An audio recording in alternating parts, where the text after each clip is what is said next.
उसमें आपकी जो सिलेबस है उसमें पवनों के द्वारा जो अपवर्तनांक विस्तराकृतियाँ हैं उनमें अपवर्तन से बनने वाली विस्तराकृतियाँ तो हम पढ़ चुके थे। आज हम पवनों के द्वारा निक्षेपणात्मक विस्तराकृतियों के बारे में पढ़ेंगे। जो पवनों से जो निक्षेपण से जो बनती हैं उनके बारे में अध्ययन करेंगे। तो देखिए, जब पवन अपना जो कार्य करती है तो जो रेगिस्तानी क्षेत्र हैं, विशेष रूप से जो मरुस्थलीय प्रदेश होते हैं, उन मरुस्थलीय प्रदेशों में पवन 3 प्रकार के कार्य करती हैं जो आप पढ़ चुके हैं। अपवान है, अपघर्षण है और सन्निकर्षण है। ऐसे आप 3 प्रकार के कार्य उनके बारे में पढ़ चुके हैं। जब हवाएं एक स्थान से दूसरे स्थान जब मिट्टी के रेत के कणों को उड़ा के लेके जाती हैं, तो जब हवा का वेग कम हो जाता है, हवा की गति कम हो जाती है, तो वही मिट्टी के कणों को वहाँ निक्षेपित कर देती है, जमा कर देती है।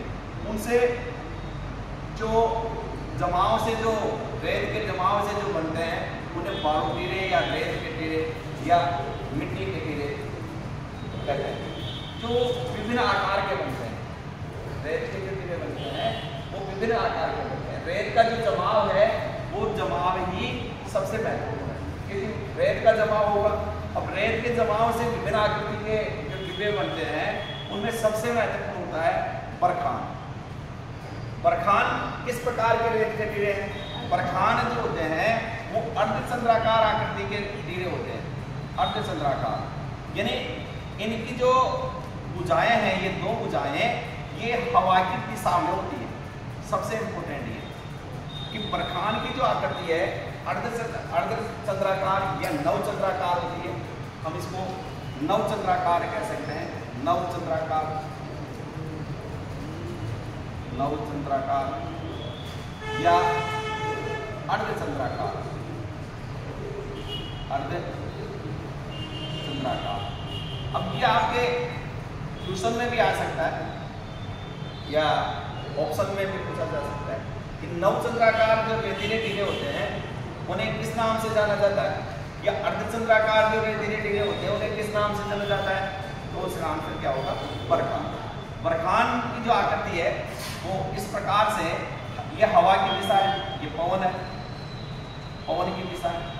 इस पवन की दिशा में इसकी जो दोनों भुजाएं हैं वो एक दिशा में, पवन की दिशा में निकली हुई है। इसमें से नवचंद्राकार जो रेतीले टीले हैं वो पवन की दिशा में उसकी जो भुजाएं होती हैं वो उस भुजा में यानी उस पवन की दिशा में निकली होती है। ये इसकी एक विशेषता होती है। तो इस प्रकार की जो आकृति बनती है उन्हें बरखान कहते हैं। हमारे यहाँ राजस्थान में यदि हम सूरतगढ़, हनुमानगढ़, गंगानगर का जो क्षेत्र है वहाँ बरखान पाए जाते हैं। चूरू और सीकर के क्षेत्र में भी बरखान पाए जाते हैं। इस प्रकार का जो यानी निर्माण है उन्हें जो अर्धचंद्राकार रेतीले टीलों का निर्माण करती है, तो विश्व के बहुत से पश्चिमी प्रदेश से जहाँ बरखान पाए जाते हैं, लेकिन अपने थार रेगिस्तान में सूरतगढ़ के क्षेत्र में हमारे बरखान अधिक पाए जाते हैं। दूसरा जो यानी प्रकार है निक्षेपण का पवनों के द्वारा, जिसमें रेतीले जो टीले बनते हैं उन्हें परवरिकी या पैराबोलिक कहते हैं। ये दोनों नाम अंग्रेजी वाला भी आता है, कई बार इंग्लिश का जो नाम है वो दे देते हैं। हिंदी और इंग्लिश दोनों नाम याद करें। हिंदी में भी पूछ रहेगा, अंग्रेजी में पूछ रहेगा, इसमें से दोनों के बारे में विशेष ध्यान दीजिए। इस प्रकार के रेतीले टीले उन क्षेत्रों में पाए जाते हैं जहाँ रेत के साथ यानी मरुस्थल का जो धरातल है, जो कठोर धरातल है, यानी रेतीला जो धरातल है, उस धरातल में वनस्पति भी हो। यानी जो इस प्रकार के जो रेतीले टीले हैं उसमें वनस्पतियों के आवरण भी होते हैं। आवरण यानी वनस्पतियां, जैसे छोटी झाड़ियां, छोटे जो पौधे हैं यानी कांटेदार वनस्पतियां, वो वहाँ पाई जाती हैं। यानी रेतीले टीले होंगे उसमें वनस्पति के आवरण, वनस्पतियां भी होंगी, झाड़ियाँ वगैरह होंगी। ऐसे जो रेतीले टीले होते हैं उनको परवरिक या पैराबोलिक के नाम से जाना जाता है। ये भी रेगिस्तानी क्षेत्रों में बनते हैं, लेकिन सिर्फ इनकी जो आकृति है वो बरखान से विपरीत होती है। ये जो बनते हैं वो इस प्रकार से बनते हैं, इनकी जो आकृति है इस प्रकार से होती है। ये यानी पवन की दिशा यूं है, ये पवन की दिशा है, यानी उससे विपरीत बन गए, समझ रहे? यानी यहाँ पवन की जो दिशा है, देखिए इसकी जो भुजाएं है इसके पवन की दिशा के सामने थी, यानी पवन की जो दिशा है उसके सामने दोनों भुजाएं निकल रही थी। यहाँ पवन की दिशा जो है उसके विपरीत इसकी भुजाएं निकल रही है। तो ये इस प्रकार की जो आकृति होती है उसे परवलयिक या पैराबोलिक के नाम से जाना जाता है। बस यहाँ इसकी सबसे मेन विशेषता तो ये है कि जो रेतीला जो घाटर है उसमें वनस्पति होती है, यहाँ वनस्पति का आवरण, वनस्पति उनकी होती है, पेड़ पौधे, समझ रहे? क्योंकि रेगिस्तानी क्षेत्रों में बड़े पेड़ तो होते नहीं है, वहाँ झाड़ियाँ वगैरह घास फूस वगैरह ऐसी होती है, कठोर दरार होता है, वहाँ पर ये बनते हैं। तीसरा देखिए सीप, सीप भी वही रेत का टिब्बा, रेत के या जो टीले होते हैं, सीप भी एक आकृति है। सीप में जो हमने बरखान में पढ़ा था, बस उस बरखान का आधा हिस्सा सीप होती है। सीप में क्या होता है, देखिए ये जो सीप है, इस सीप में जैसे ये बरखान है, ठीक है, ये बरखान है, और बरखान में दो भुजाएं होती हैं। अब यदि हमने इसके एक भुजा हटा दी, मानिए ये हटा दिया हमने, ये इसका एक हिस्सा हटा दिया, आधा बरखान जिसमें एक ही भुजा हो, यानी जिसमें एक ही भुजा हो, यानी हवा की दिशा यही है, पवन की दिशा, पवन की दिशा यही है। इसमें पवन की जो दिशा है उसकी पवन की दिशा में इसकी एक भुजा निकली होती है। लेकिन सीप की विशेषता क्या है, इसमें एक ही भुजा होती है, इसमें दो भुजाएं नहीं होती। यानी ये अर्धचंद्राकार का आधा भाग है, जो बरखान होता है उसका आधा हिस्सा ये जिसे सीप कहते हैं, समझ रहे? यानी बरखान में दो भुजाएं होती हैं, नवचंद्राकार अर्धचंद्राकार जो होता है बरखान, और उनकी दिशा में उसकी दोनों भुजाएं निकली होती हैं। इसमें भी पवन की दिशा के अनुरूप यानी उसकी निकली होती है, लेकिन इसमें एक भुजा होती है, समझ रहे? यानी सीप की जो आकृति है उसमें एक ही भुजा होती है। ऐसे ये सीप की हो गया। इसके बाद में नेक्स्ट जो है अनुदैर्घ्य और अनुप्रस्थ, ये दोनों ही यानी महत्वपूर्ण जो निक्षेपण की आकृतियां हैं। इनमें होता क्या है कि जैसे पवन की दिशा ये है, ठीक है, अनुदैर्घ्य की हम बात करें तो पवन की जो दिशा है उस पवन की दिशा के अनुरूप ये बनते हैं ऐसे, यानी ये पवन की दिशा है और पवन की दिशा के अनुरूप ये रेतीले टीले ऐसे बनते हैं, ये पवन की दिशा है। अब पवन इस प्रकार से बह रही है और इस दिशा में ही ये इस प्रकार से इसके दिशा यानी पवन की जो दिशा है उसके समांतर ये बनते हैं, इसको हम कहेंगे समांतर बनते हैं, ये पवन की दिशा के समांतर इनका निर्माण होता है।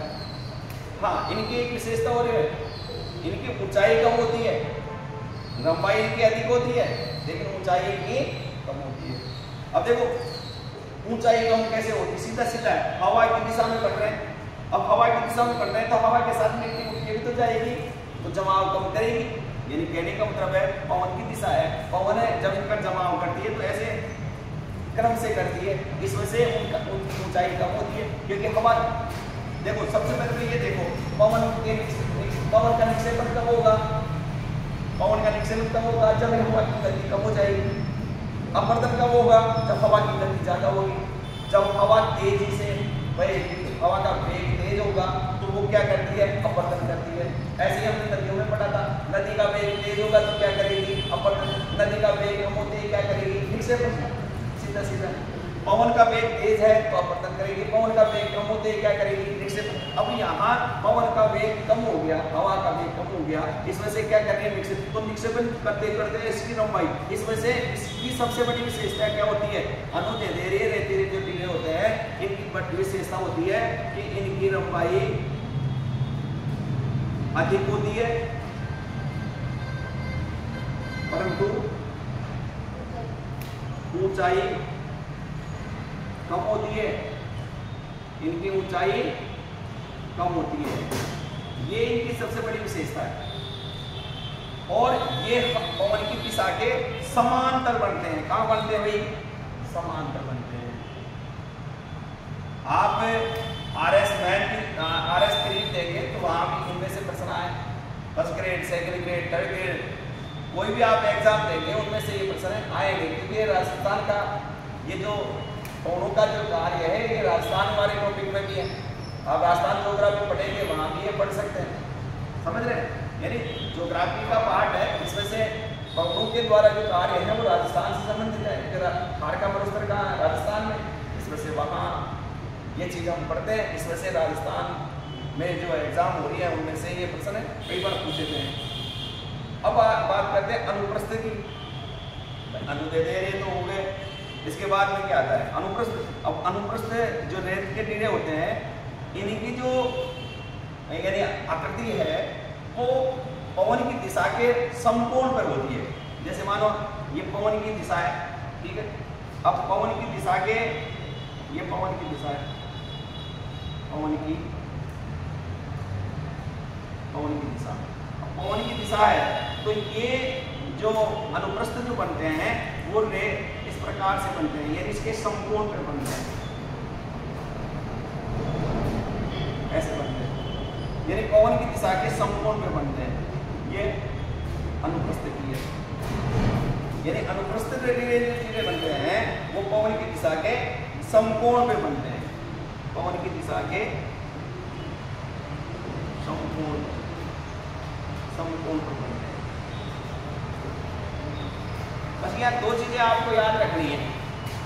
देखो अनुदैर्ध्य और अनुप्रस्थ में अंतर क्या है कि ये पवन की दिशा के समांतर बनते हैं। देखो समांतर सीधी दिशा में बढ़ रहे हैं, इस वजह से यहाँ देखो इसकी लंबाई अधिक होती है परंतु इसकी ऊंचाई कम होती है। यहाँ ये पवन की दिशा के समकोण पे बन रहे हैं, 90 डिग्री। समकोण किसको कहते हैं? देखो 90 डिग्री का कोण बन रहा है कि इधर देखो ये भी 90 डिग्री का बन रहा है कि समकोण किसको कहते हैं? जो 90 डिग्री का कोण होता है उसको समकोण कहते हैं। तो यहाँ 90 डिग्री का कोण बना रहे हैं, इसके यानी समकोण पे बन रहे हैं। तो अनुप्रस्थ जो रेत है वो पवन की दिशा के समकोण पे बनते हैं। इस वजह से यहाँ निक्षेपण का कार्य ज्यादा होता है, इसमें से इनकी ऊंचाई भी अधिक होती है, इनकी अपेक्षा इनकी ऊंचाई अधिक होती है। और ये समकोण पे यानी हवा की दिशा के विपरीत, यानी दोनों ओर हवा की जो दिशा है उसके दोनों ओर इनका जमाव होता रहता है, निक्षेपण होता रहता है। यानी हवा तो इधर जा रही है, समझ रहे? ये हवा की दिशा है, ये तीर का जो निशान है, तीर का निशान क्या बता रहा है? पवन की दिशा। पवन की दिशा सीधी जा रही है लेकिन इनका जमाव यहाँ हो रहा है, निक्षेपण हो रहा है। इस वजह से अब यहाँ निक्षेपण ज्यादा होगा, समझ रहे? कि पवन की दिशा के समकोण पे है, इसमें निक्षेपण ज्यादा होगा तो ऊंचाई ज्यादा होगी। इस प्रकार से पवनों के द्वारा ये जो पवनें हैं ये रेगिस्तानी क्षेत्रों में जब निक्षेपण करती हैं, अपर्दन करती हैं, उसके बाद जब निक्षेपण के कार्य होते हैं तो रेत के टीले जो होते हैं, बारो टीले कहते हैं, बरखान कहते हैं, प्रवलिक कहते हैं, सीप कहते हैं, अनुदैर्ध्य, अनुप्रस्थ, ऐसे ये 5 प्रकार के रेतीली टीलों का निर्माण करती है जो विश्व के जितने भी रेगिस्तानी क्षेत्र हैं वहाँ सब जगह, यानी जरूरी नहीं कि एक स्थान पे सब पाए जाए। ऐसे भी क्षेत्र हैं जहाँ एक ही स्थान पे सारे आपको देखे जा सकते हैं। इनके राजस्थान में भी कुछ स्थान ऐसे हैं जहाँ बरखान अधिक है, कुछ जगह सीप अधिक है, कुछ देर अनुदैर्ध्य, अनुप्रस्थ अधिक है। कुछ ऐसे भी क्षेत्र हैं, आप जोधपुर का जो एरिया देखेंगे, जोधपुर का जो क्षेत्र है वहाँ आपको लगभग सारे दिखाई देंगे, समझ रहे? इस वजह से पवनों के द्वारा जो निक्षेपित किस तरह प्रक्रिया है उनमें बरखान सबसे ज्यादा महत्वपूर्ण है। ये भी कई बार प्रवलिक आया हुआ है, सीप भी पूछा गया, अनुदैर्ध्य, अनुप्रस्थ, सारे इंपोर्टेंट क्वेश्चन है, सारे इंपोर्टेंट है, ठीक है। तो इनके आकृति के अनुसार इनकी जो विशेषताएं हैं तो याद रखें।